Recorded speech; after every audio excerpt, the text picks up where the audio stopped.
next part of our program, after we do our opening musician, is something we like to call a community moment. And if you're new to Oasis, this is actually one of my favorite parts of the program. What we do is we invite somebody to come up from the community and just spend about 10 minutes talking about really anything they want. We've had lots of different topics. Sometimes it's someone's journey to free thought. Other times it's some kind of quirky hobby that they like. Today we are excited to welcome back for his second community moment, Joshua Richards, who's been a member of our community here for some time now. Everybody, please welcome Joshua. Good morning. And I really want to highlight that part that Jesse said about whatever I want, right? Yeah. I wish y'all would have told me that sooner. All right, we're going to throw this out. So there's a little title in there, and it's Preaching Better News, but I just wanted to kind of share a little bit. So one of the coolest moments of all of 2016 for me was it was not only kind of getting to share a little bit last time, but to have a recording of that, and I got to share that with a few members of my family. I have some nieces who are in the throes of their teenage years, and they're really starting to kind of figure out who they are, what they believe, what they think, and talking with them is something that I've always loved, watching them grow up. And the most inspiring thing was sharing a video where I talked a little bit about how, probably a fact about me, if you don't know, I say it all the damn time, how I was a minister for 5 years, and I spent 2 more years working in churches before that. It's a big part of who I am, and in a lot of ways, I still consider myself a preacher. I think the heart of the New Testament, or at least preachers in our day, is saving people from hell, and in a lot of ways, I see myself doing something analogous. It's an idea, I think, to be pretty cruel and probably the most misshapen progeny of the human spirit. And so it's a big deal to me to try and help tell people the good news that that's really a bunch of nonsense and it's really nothing to worry about. But my niece, right?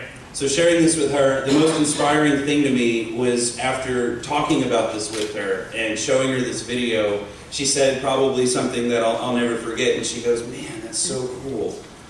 I want to be an atheist."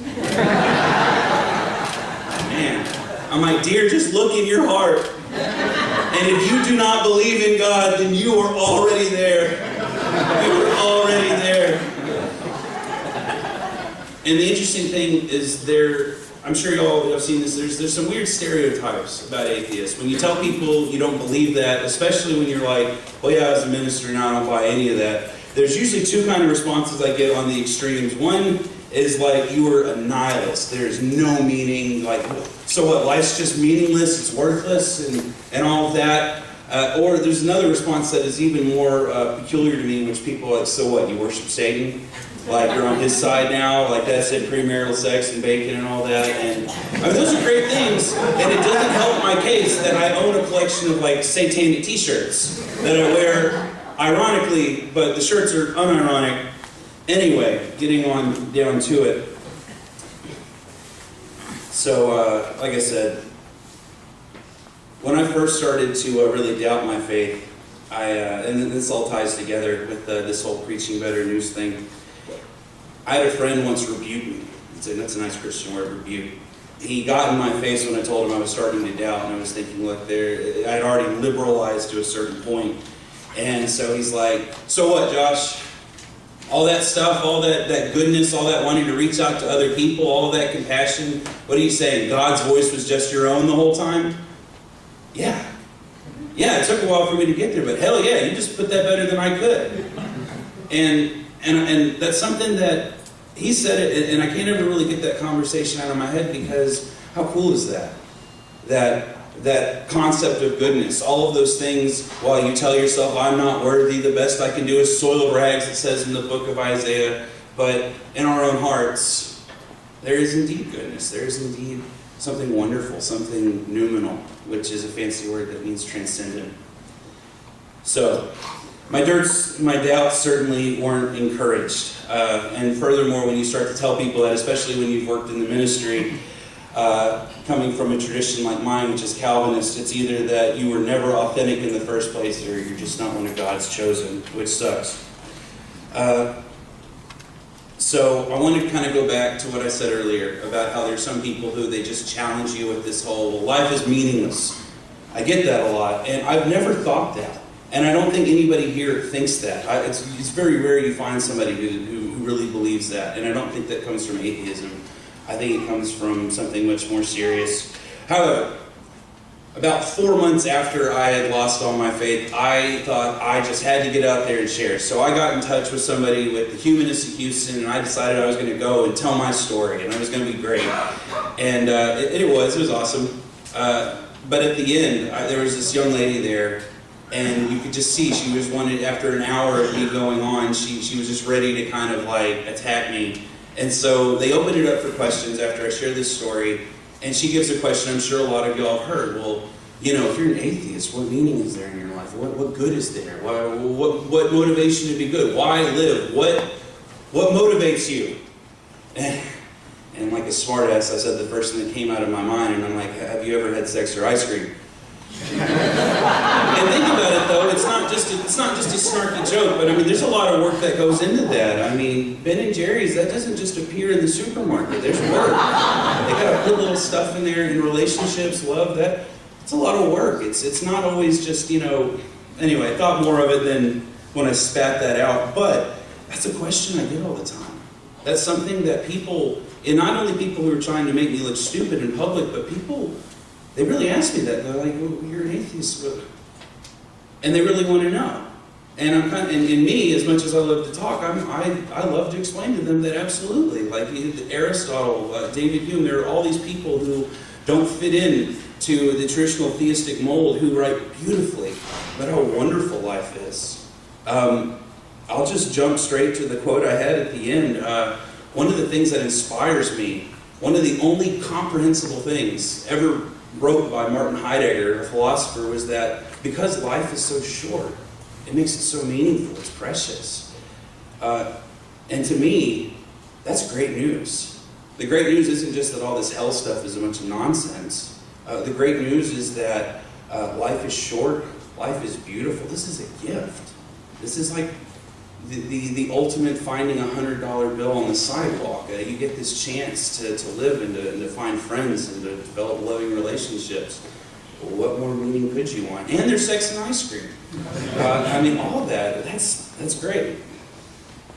And so one of the things that I find myself saying to people is I find myself preaching the good news of atheism. That's something that I've started to do. There will be more talks this year. I'm sure I'll push them all on you later.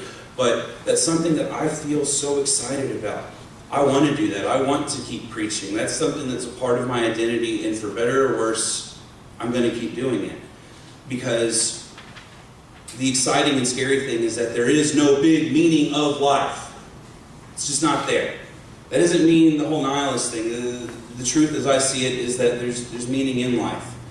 Like the existentialists say, you have to make it. You find that in loving relationships or baseball cards or whatever the hell it is that you love, whatever it is that gets you up in the morning that doesn't, harm anybody else, whatever it is that makes you smile. That's something that you need to investigate and see if it's something you can keep going with. That's something you should explore. And so, that's something that it inspires me. There's no big meaning, and one of the problems with that also comes up is what people like Søren Kierkegaard call paralysis. There's this whole terror that comes with this realization that you are responsible for your own life. Your days will be up, and it'll be some other highly evolved, hairless ape's turn to live their life. So make the most of it. Absolutely. Take responsibility. And so here's what I believe to be the better news. It's not shattering people's faith and telling them it's all a bunch of nonsense. That's not the better news. The better news isn't just that hell is this gross, lurid fantasy. It's that time is short, and the best thing you can do with your life is to develop love with people, love with yourself, love with things in the world that make you happy, and to encourage that. Because, like I said, time is short. I don't reify, thingify the concept of love. Love doesn't trump hate. Not always. Love doesn't always win. And the good news is love doesn't have to. It doesn't matter. Love doesn't stop gulags. Love doesn't stop everything. There's a lot of things that have to stop that. But love, it's something that it's a gift. It's something that you kind of have to cultivate for yourself. And so this is the good news, is that you have time, and you're going to die one day, and it's finite. There's nothing after that. And so that's really precious. The good news is that you can totally take your time, whether it's little or whether it's a lot, and build something totally awesome out of that. That to me inspires me. That to me encourages me to make the most, to say fewer stupid things, to embarrass myself, to, bother my girlfriend with stupid jokes less. And that's what I live for. And I hope to keep doing this, to keep sharing this good news with people, that life is awesome. It's a gift. And so, wrapping this all up, find something you love. Tell people that you love them. Make the most of your time. Have friendships. Watch a concert. Have sex. Do some weird shit. Seriously. Because one day, you're not going to wake up. But for now, you are. So enjoy that shit. Thank you.